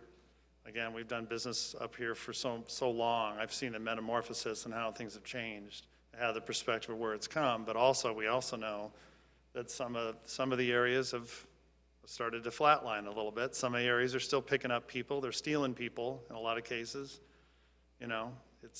But there's still newcomers coming to Illinois, so don't let anybody tell you that they're not. There's still people moving to Chicagoland because of Chicagoland and what it's all about. I think we have to just be positive and really tell the story of communities like Bartlett and, just get after it and communicate the value, right? Because there's great value here in terms of what you have to offer. Do you focus more on the nature and attractions of a village, or would you focus more on the people and the businesses, or how would you guys balance all that stuff? Well, I mean, for example, some of the pieces we handed out, I know you probably saw one for Woodstock. We were actually hired to come in and build all that out, all that content out, and you'll see, if you look at that piece, there's a whole section devoted to live here. So it describes all the amenities of the community. It goes in a little bit on the employers, and then also, how and where can I live? So we really do all three whenever we can. We are hired sometimes to just focus on tourism, or we're just focused on new residents, but we really thrive off of building all three because it's a three-legged stool. And really the fourth leg is us, right? And all of us working together to make sure that it doesn't tip over. So you've got to, when you look at all three, that's where you have the most success when we're allowed to do that. We're starting to trend towards building. I mean, you look at McHenry's site, McHenry County site, which is naturalmchenrycounty.com, they have 7 to 8 pages just all dedicated to live, and that's on a convention and visitor site. That used to never exist, but the industry has gone so that people really get it, that it starts with a visit, and the visitor bureau sites and these small, these city sites and chamber sites are sometimes the first place people come to, and you need to roll the red carpet out and tell them about your community right now. Don't pretend somebody else is going to do it. Choose Chicago's not going to do it. You've got to tell your own story. So we really focus on all three, and that's because that's when you're most successful. We can talk about it, industrial park advantages, and then another page on neighborhoods and schools, So, I mean, I think we just enjoy really making an impact in all three, but we can focus individually as well, depending on your objectives and what you really want to emphasize.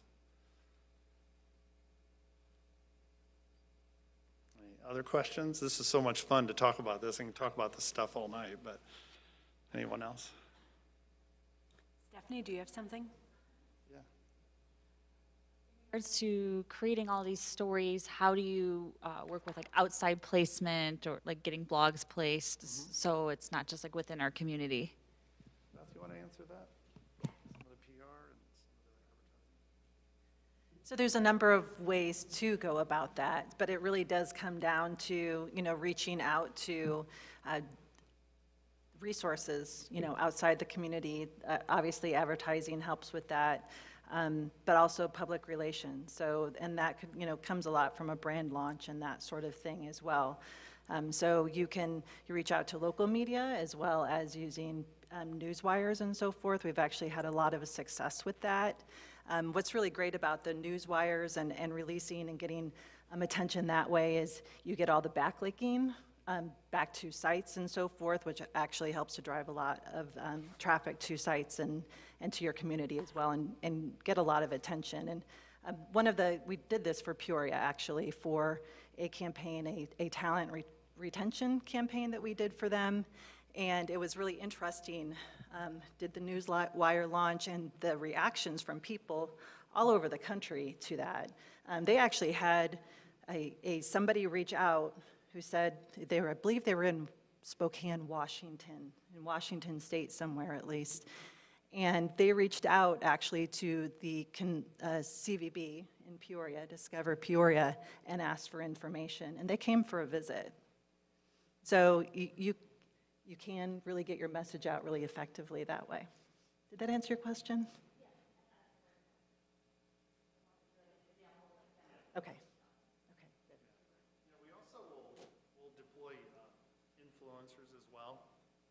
So if you ever wanted to have a group of social media influencers come to town, we have lots of them that we have access to, and that's always kind of fascinating to have somebody come and, arrange a fam tour and a visit, and then be able to write about it thereafter. But one other thing I wanted to share with you, which was really interesting, so when we had lunch with Chris Lee Murphy from Explore Elgin today, we talked about some of the biggest struggles that we have, really any community can have at times, is their own citizens, to try to get them to be more ambassadors and be able to talk positively about the community and not always being naysayers. We have our fan base. You probably can think of them right now, the people that are always positive about Bartlett, right? But I think if working hard on like an ambassador program long-term is something actually that Chris Lee could head up, and help you guys with. But, be able to look at, just have people be more familiar with their own town, their own community, and be able to talk about it. And I shared that today with her, and here's where it came from, is when I told her that Jacksonville story about the fact that I almost wanted to move there after I was directing video.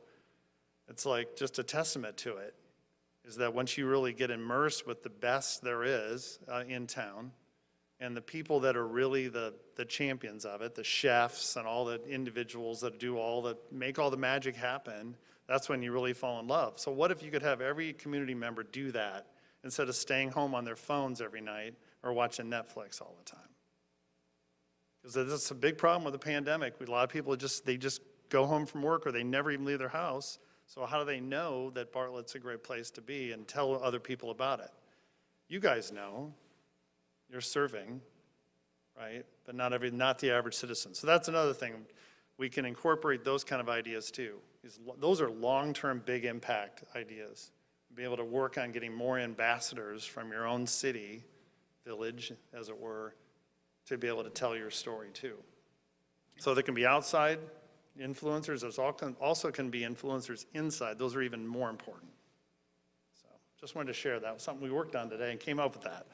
So, but there are other communities that do something like that, but I was just jazzed about it, so I wanted to share it. So, anyone else? Just last question. Can you get J-Lo here to be a ambassador?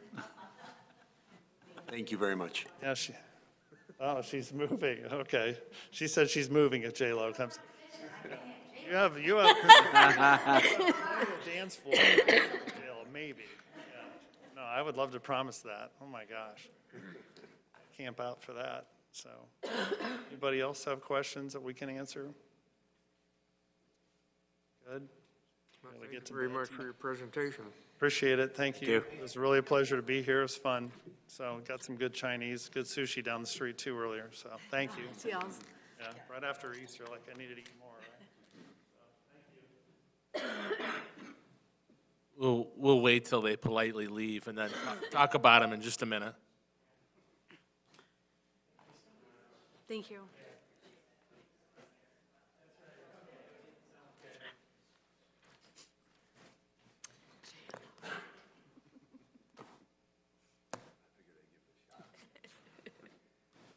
Can we do a 5-minute break? 5-minute break? Take a break. Yeah. 5 minutes.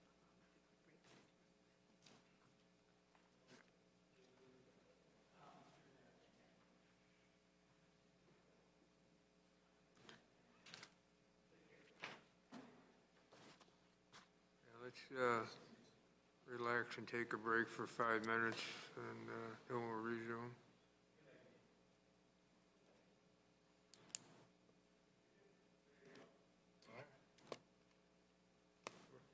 Where do we go? Tony, do you want to give this back to them? No. You guys want to keep it?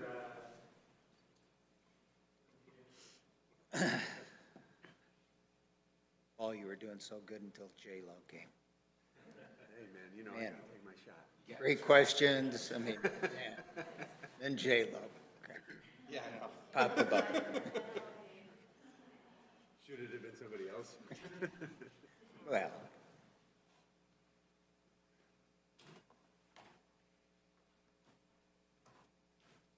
got him thinking now, though. What's that? I got him thinking. You did.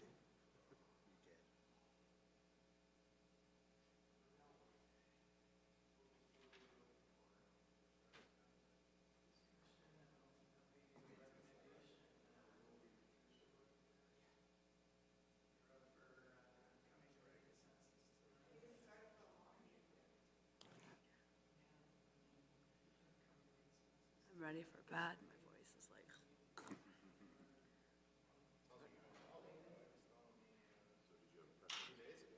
The first one. Yeah, for sure. I just think they're more in touch with us and stuff like that. Yeah, or something. They're more specific and. I mean, as much as you like JLo, I don't know how much influencers are going to help us.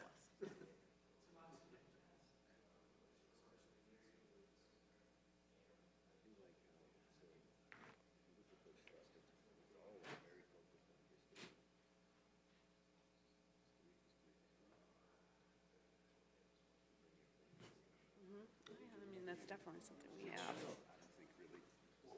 Help us? Button. Great. Okay,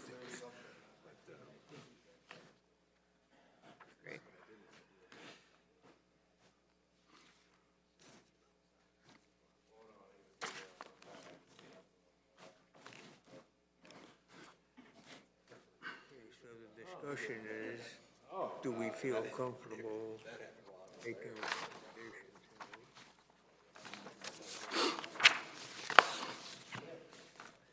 Study it for another month and come back next month. I think we should talk about it and try to come up with a recommendation, at least have the conversation, see where the conversation goes, and if it looks like everyone thinks they need to take more time, then take more time, but I think that we should lean towards making a recommendation if everyone feels comfortable based on our conversation. Okay, so we're gonna discuss it, and, if somebody wants to make a motion to approve, we'll see where it goes.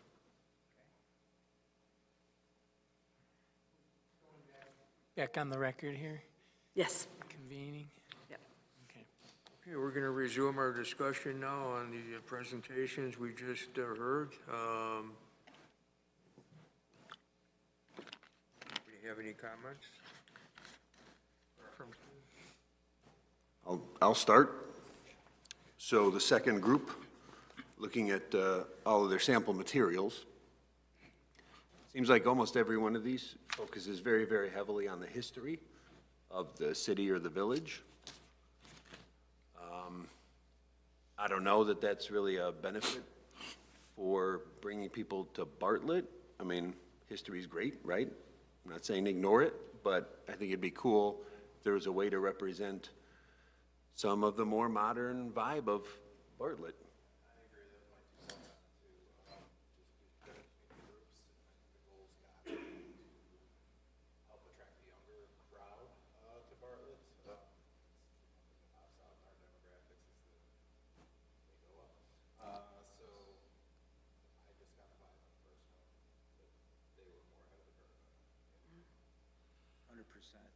I thought they did their homework better. I thought they knew our community better. And Something about saying Metro Rail too. Smelled out of town to me. No, it's funny. I think it was also interesting how the first group had talked about, and I want to say, did I say North Park? I couldn't catch the name of the village, but they realized that the village was owned the golf course and that they saw that as an opportunity to do some rebranding and how that helped bring things together. Because we do have some very unique elements in this village, you know.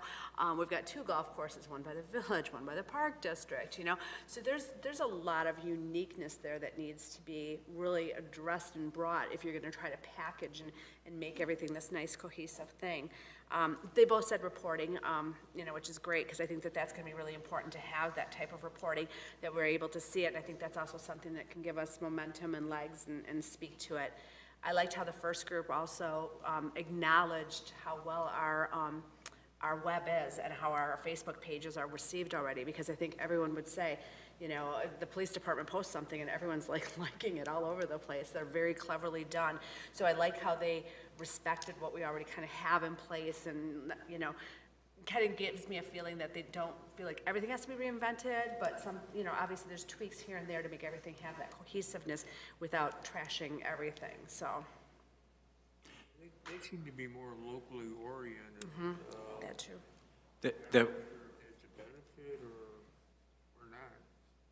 That was going to be something that, it seems to me like the second group, their best success comes from, small towns, downstate towns, Iowa. That's their best success, is those little small towns. And that's not exactly who we are, right? I mean, we're, kind of in the metro area, and it's not a small town. So, I'm not sure what kind of message we're trying to come up with and how far we're trying to cast our net, for what purpose. Well, that's for Branding discussion. is kind of a nebulous. I think it's multiple purposes for multiple people. There are people that live here because they look at these local schools, or they come here because they like nature and our open parks. And there's some people who come here that are working for industrial. We've had a lot of companies come in, especially the industrial park, some of the larger operations. They don't just look at the industrial park, they look at the community as well, because maybe they'll want to live here. Maybe they'll be spending a lot of time here. So I wouldn't say this is one net for one group of people. I think it's a wide net for a variety of different people for different reasons. I would look at it as all-encompassing. We don't sell widgets, we don't sell shoes, we don't sell cans of soda. We sell a way of life, and we've always said work, live, and play. So I think those would be, while it's old-fashioned here in Bartlett to talk about work, live, and play, that constant remains pretty true in terms of the branding that you're looking at tonight. I think there's multiple messages here. We're trying to grow the businesses in town, I think. And we're trying to appeal to the current residents, try to get more of them to come down here. But at the same time, we're concerned about broadcasting further out to try and get people to come in from outlying areas. So, seems like two distinct messages you have to come up with almost. That's what Scott just alluded to, using it for multiple purposes, but trying to come up with one of those overlying, taglines and logos, kind of like they demonstrated for McHenry County or Crystal Lake. We've mentioned that in our branding discussions. So we might use it for some for tourism, some for business attraction, and some, like both of them mentioned, to get some residents who are already in town but don't know all the amenities or businesses or services that are here. So it has multiple uses. You're not going to just use it for one thing. If we do lean towards a particular group, would we then go back to them and say, work on your price a little bit? Because they did, especially even in the first group, he said, we can whittle that down. Well, then why not? Let's ask, right? In terms of the budget, we have budgeted a dollar amount for the first year. Sure. In terms of the numbers, we would look together. Their RFP response offered up some latitude for us to make sure that because we're looking at this as multiple years. Absolutely. So we've budgeted an amount for first year.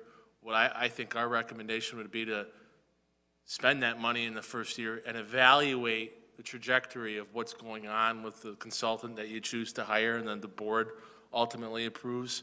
I think we'd kind of evaluate our relationship with them and evaluate how they're doing in that first year, and then we would build the budget in subsequent years based off that experience we have. If that sounds right. Does that make sense? Sure. What have you guys come up with as the goal for this campaign? Like, what's going to be your measure for the success of it? I mean, we always look at performance indicators. We're going to use some of the ones that they had mentioned. I mean, really engagement, increase in inquiries, attendance at events are going pretty well already. So we're going to mostly use the same measurements that both of them alluded to during their presentations. Our vacancy rates are real low these days. which we're very glad about that. So, you know, we want to focus a little more inward and also do whatever we can to promote all these businesses and some of the business owners up here who've invested in the town to make sure the overall message of the village is getting out to the residents and people in the surrounding areas as well. I had questions too about the target, you know, what's the target? But it seems like there's ample opportunity in the discussion groups that they're going to be having to get our questions out there and concerns out there and have them answered for us. I did like that about the second place. Talk about having a focus group and all that. Yeah. That resonated with me. But I think overall, I imagine we could make that request of the first one too. are we allowed to ask audience members for what their opinions? It's a public meeting. Maybe Stephanie? What do you guys think?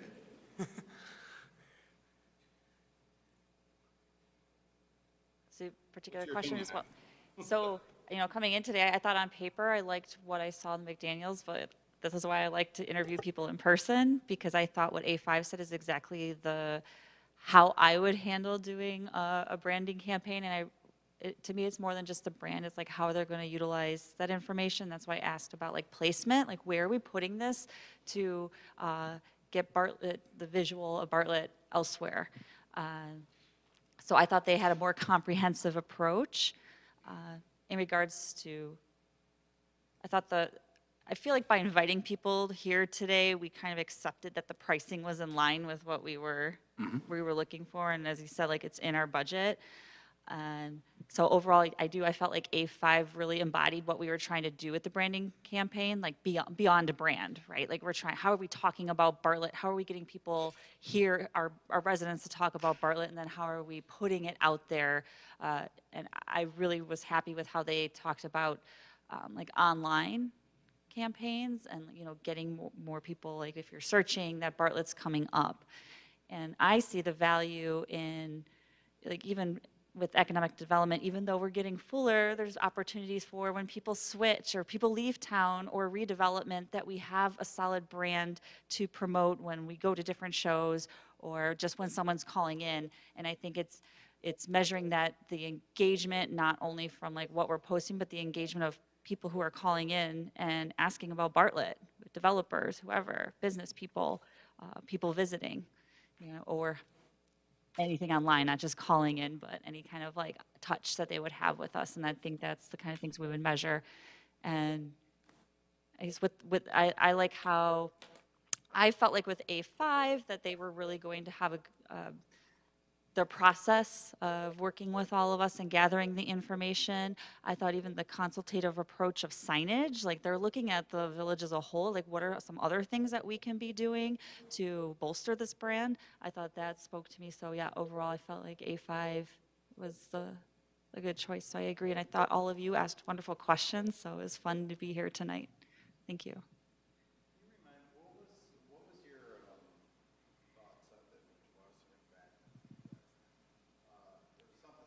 Yeah, so specifically, I thought their proposal specifically had a page on the digital campaigns, and that was something I like to see. But A5 talked about different campaigns, like Best Business.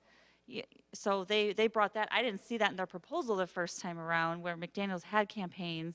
I also, now that they explained between the different pricing structures, I liked the all-inclusiveness of A5. You're going to get there was the video in there, the imagery. That was all included, where I think we'd have to work with the other one more to kind of put that together. I was impressed with what A5 showed us tonight. I agree. Yeah, I liked their idea of like the comedy, you know, like setting up events like that, like the comedy thing and. Bringing in influencers. Yeah, like J-Lo, you know. Right, they're hitting every part of the marketing spectrum. They're like every tool in the toolbox, it seems like they could pull out. I did, however, like McDaniel's idea of like local ambassadors. That could even be a campaign of it itself. But yeah, I agree with you guys. Given what I think we've all heard so far. I'm going to go ahead and put a motion on the floor then that we make a recommendation to the village board to hire A5 as our branding manager. I would second that motion.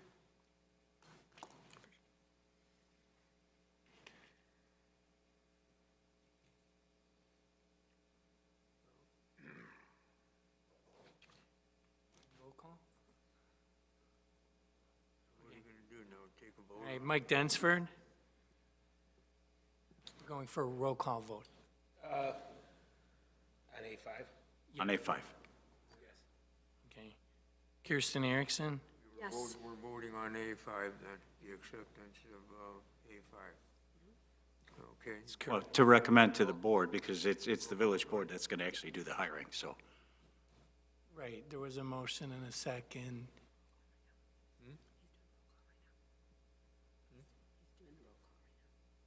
Okay. Adam Lewinski. Robert Gorski. Yes. Paul Olson. Jerry Kabasco. And Bruce Suffern. Yes. Okay. We will forward that recommendation along with the meeting minutes to the village board at an upcoming meeting soon, along with all the materials that A5 has submitted.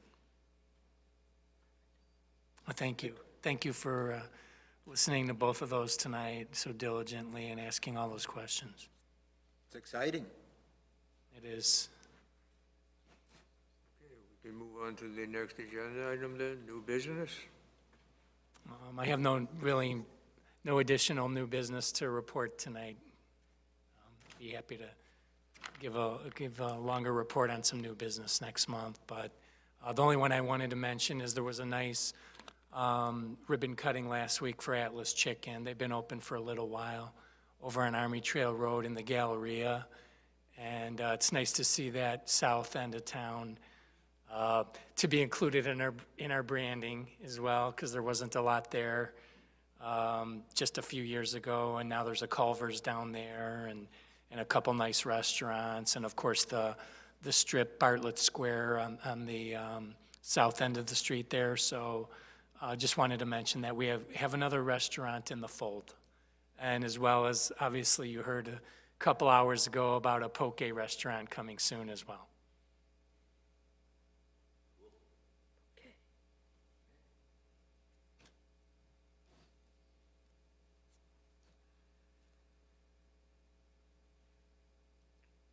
Okay, final agenda item. Ever popular adjournment. So moved. Have a motion to adjourn? Motion to adjourn. Second. All in favor? Aye. Aye.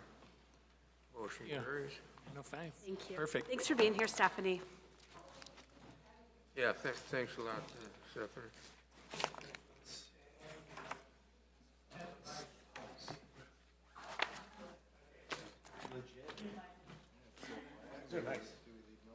Well, I don't know. I voted.